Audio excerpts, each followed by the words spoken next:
Have you ever stopped and wondered what really separates a decent sentence from a truly great one? Well, today we're going to get into it. We're going to break down the actual DNA of how we communicate. So let's dive right in. So what is it? What's that one secret ingredient that every single sentence has? I'm talking everything from a simple hello to a beautiful line of poetry. Well, it turns out it's the fundamental building block of language itself. And there it is, the clause. Now, I know it sounds super technical, but trust me, it's actually pretty simple. A clause just needs two things: a subject, the who or what, and a predicate, which is just what the subject is or what it's doing. This little guy is the engine in every single sentence you've ever read. All right, so here's our game plan. We're going to start with that basic DNA. Then we'll meet the two main types of clauses. From there, we'll see how clauses can actually do the job of nouns and adjectives. And we'll finish up with a really crucial tip about one tiny piece of punctuation that can change everything: the comma. Okay, so let's circle back to that core idea. A clause is just a group of words with a subject and a predicate. It's really the smallest unit that can actually express a whole thought or idea. Let's see what that looks like out in the wild.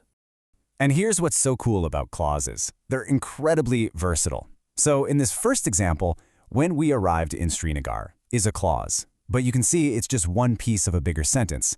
But then look at the second one, the kids are dancing. That's also a clause, and it's a perfectly complete sentence all by itself. Okay, so that brings us to the two big families of clauses. And I like to think of them as the hero and the sidekick of a sentence. One is the star of the show, strong enough to stand on its own.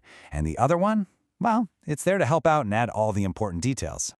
So here's the breakdown, and it's pretty straightforward. The main or independent clause, that's your hero. It expresses a complete thought, no problem.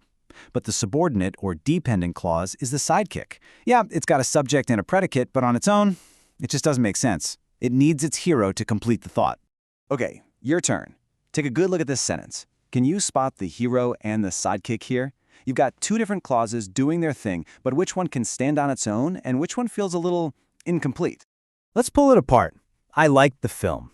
That's our main clause. It's a complete, satisfying thought. Bam. But what about because I found the protagonist familiar? See how that just leaves you hanging? It needs the main clause to make any sense. That's our subordinate clause, our trusty sidekick. All right, let's zoom in on those helpful subordinate clauses. They can actually wear a few different hats in a sentence, and the first job we're going to look at is when they pretend to be a noun. So get this, a whole group of words, a clause with its own subject and verb, can do the exact same job as a single word like pizza or love. And here's a neat trick to find them. Just see if the clause answers the question, what? Okay, check these out.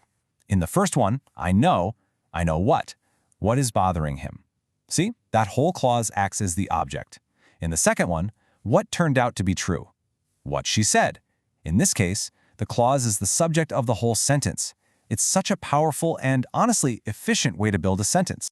So clauses can be nouns. What else can they do? Well, they can also do the work of an adjective, and this is where they add all that rich detail and description to our sentences. This is really where your writing can start to pop. An adjective clause, sometimes called a relative clause, just gives you more information about a noun. So instead of just saying the city, you can describe exactly what kind of city it is. For instance, look at this. We could just say Rome is a city, and that's fine. But the adjective clause that has a long history tells us more about the noun city. It gives us so much more information. Here's another one. This painting is by Raja Ravi Varma. A perfectly good sentence. But when we add the adjective clause, who was one of India's greatest painters, it tells us something absolutely crucial about the artist. It gives us depth. It gives us context. Okay, now for something you can use like today. Understanding these adjective clauses is the key to mastering one of the trickiest punctuation marks out there, the comma.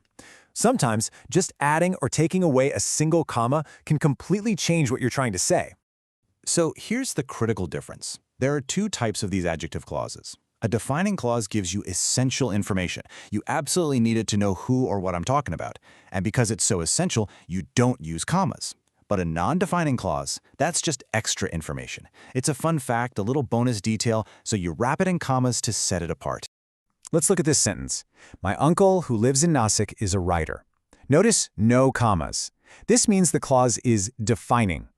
The phrase, who lives in Nasik, is absolutely essential because it implies I have more than one uncle, and I have to specify that I'm talking about the one from Nasik.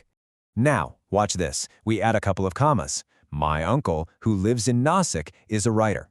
Those commas are a signal. They're telling you that who lives in Nasik is extra, non-essential info.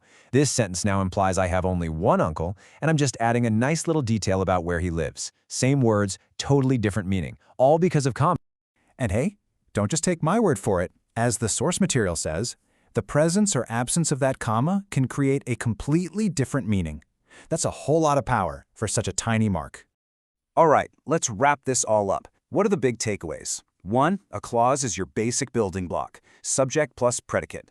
2. Main clauses are the heroes, they stand alone. Subordinate clauses are the sidekicks, they need help.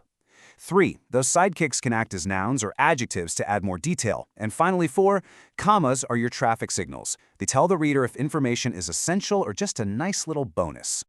You know, understanding these building blocks isn't just about following the rules. It's about knowing how to use them and maybe even bend them a little to say exactly what you mean. So the real question is, what are you going to build?